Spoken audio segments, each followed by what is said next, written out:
As you've heard on Bridge City News, Prime Minister Justin Trudeau announced that he'll be stepping down as both Prime Minister and Liberal leader. So how will that really impact our relationship with the United States moving forward?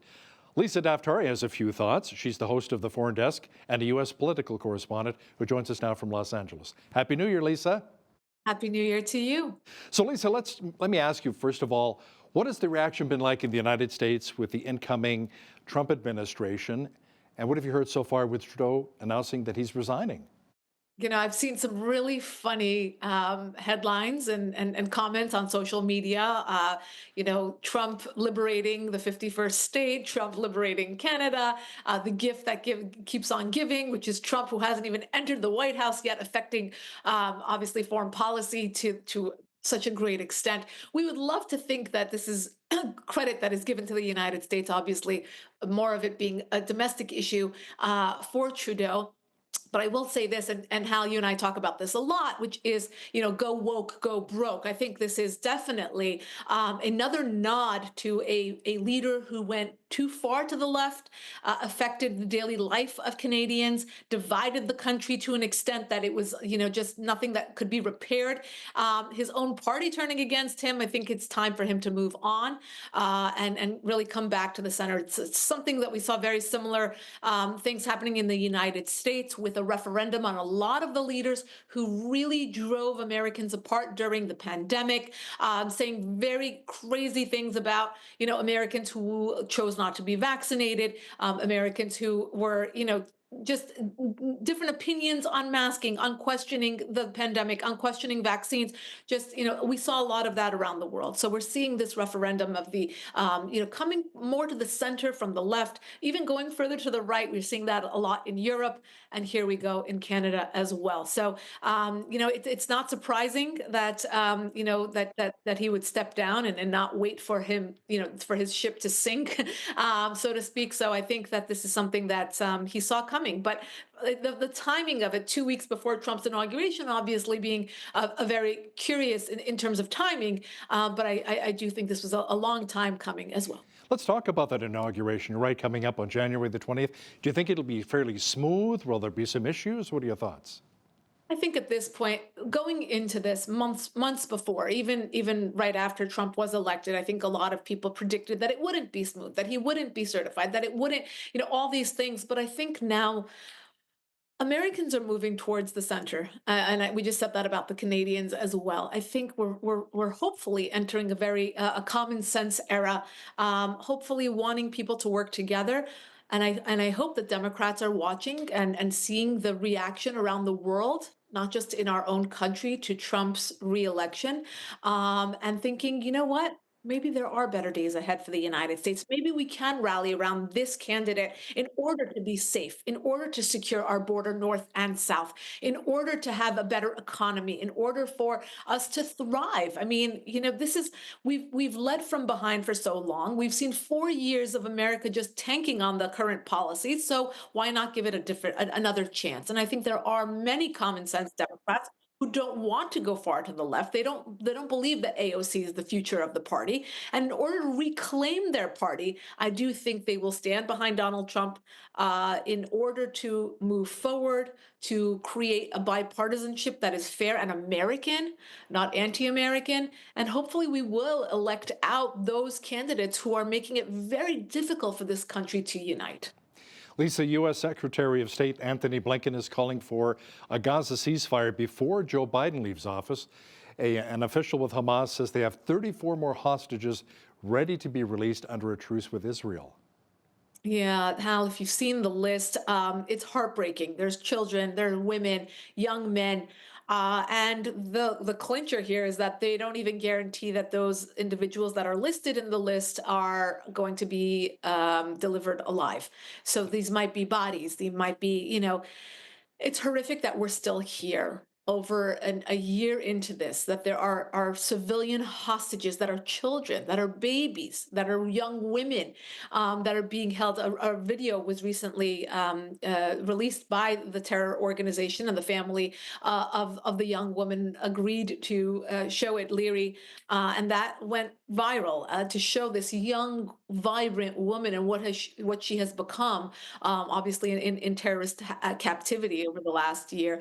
The fact that the Biden administration wants to get something on the books before they leave office is not a surprise. Look, this is something that they have kind of teetered for the last year and change to try to get some sort of ceasefire, but at the same time, kind of kowtowing to the terror organization, kowtowing to Iran's regime, which is sponsoring these terror organizations and not really getting the job done. Juxtapose that with Trump, who hasn't even entered office yet and is already saying, you better release the hostages or else. I mean, we don't know what that or else is. We don't know how he will handle this, but the tone, just setting that tone, it's deterrence. And that's exactly what's necessary to deal with terror organizations and the Islamic Republic that has truly played this administration for the last 4 years. So we shall see if they do get some sort of ceasefire. But what we have seen in the, again, more than 1 year that has passed is that Hamas doesn't feel like there's any urgency to agree to any sort of ceasefire. And even when they do, they break that ceasefire almost immediately. And we're seeing that with Hezbollah.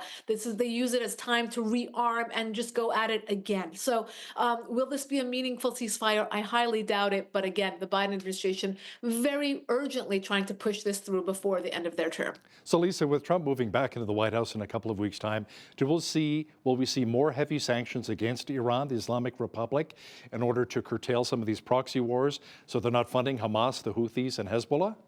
Right, and that's exactly the way it looks. Look, under the first Trump administration, we saw what we call the pressure campaign, which was a very highly focused and targeted campaign to place these economic punitive measures in the form of sanctions and other things on the Iran regime in order to cause what they called behavioral changes. They weren't pushing for regime change. They weren't trying to invoke any other sort of political change or war or military yet. Now, what's interesting is in the last year or so, the Iran regime is the one who introduced military action on the world stage, saying, it's an option because we will fire from Iran soil. Therefore, now it brings back all the options on the table, military options, hitting their nuclear sites, going after their nuclear portfolio, obviously, which has marched forward, the centrifuges spinning, and obviously not playing along with the IAEA, even when they were under a deal, shutting off surveillance cameras, not letting the inspectors in. We know that their nuclear portfolio has progressed. So when Trump does come into the White House, I think at the very minimum, they will start with the pressure campaign in order to, again, try to maybe twist the arm of the Iran regime a bit into stopping the support of these terror organizations. They're sending, operatives into the United States. I know there are operatives on Canadian soil. We know that they are operating within Europe, within Central America, within Latin America. I mean, they have to be stopped. So at the very least, we do believe that there will be legislative changes in order to bring about some behavioral changes, but further than that, I think Trump is very smart to say all options are on the table. Israeli Prime Minister Benjamin Netanyahu is vowing to capture the, quote, despicable murders behind a terror attack in the West Bank that left 3 Israeli dead, including a police officer. Now, Lisa, the attack also left 8 other people injured. The Israeli military has launched a manhunt for the 2 suspected shooters affiliated with the Palestinian Islamic Jihad terrorist group. Yeah, another group sponsored by the Islamic Republic, the regime in Iran. Not surprising, they're cowards, right? Going after a bus, going after old women, which we saw in an attack last week. Here you have 2 sisters-in-laws and an off-duty police officer who obviously had committed his life and dedicated it to keeping people safe, and to lose his life so tragically while he's off-duty in this way. There are 2 or 3 others, I believe, that are in critical condition, and others who are injured.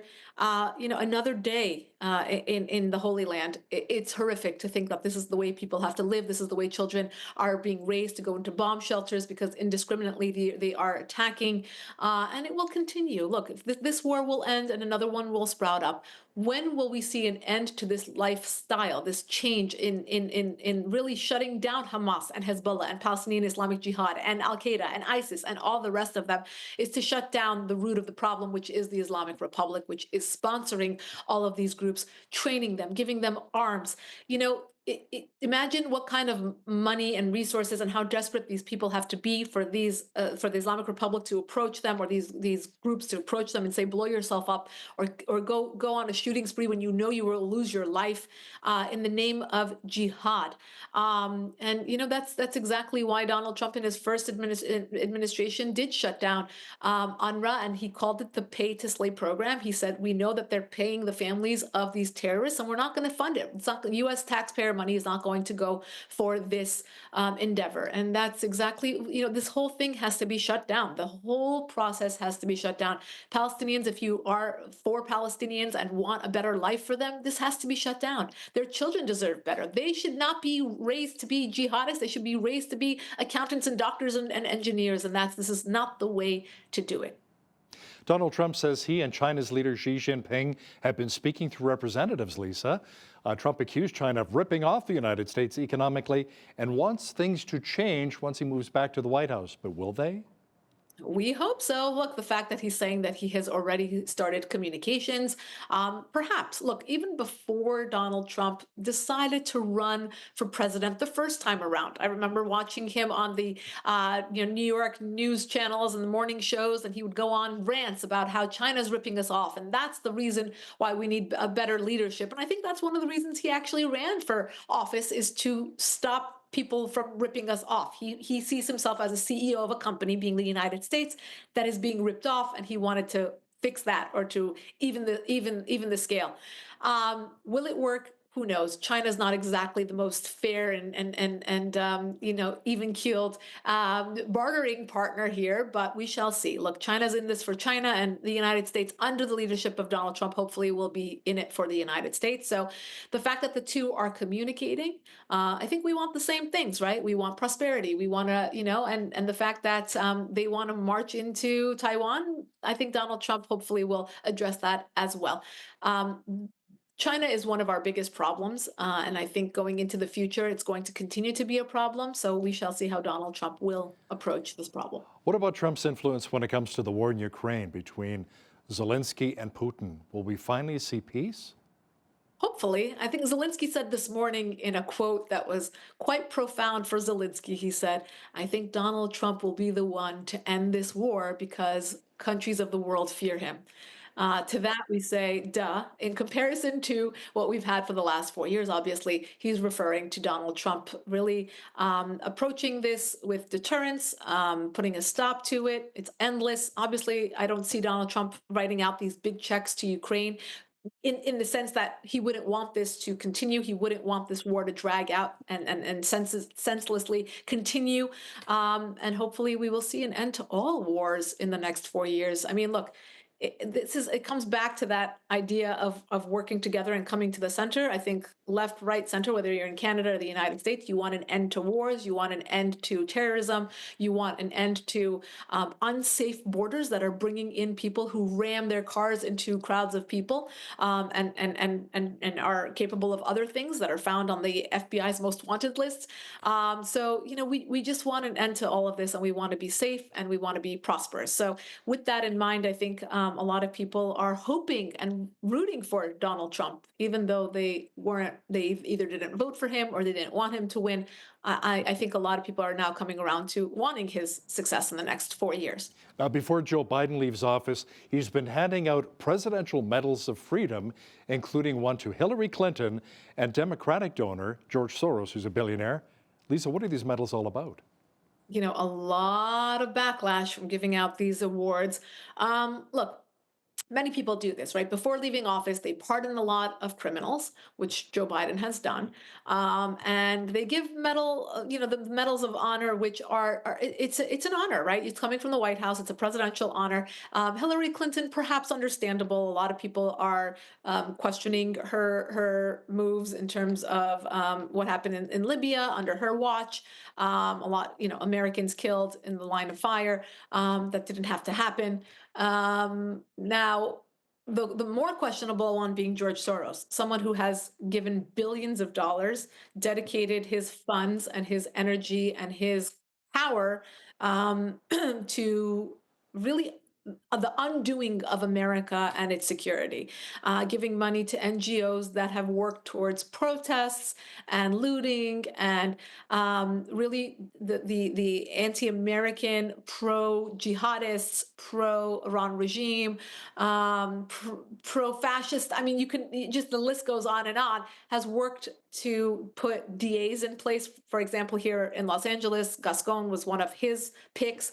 DAs who are, just against a lot of the punitive measures that keep cities safe.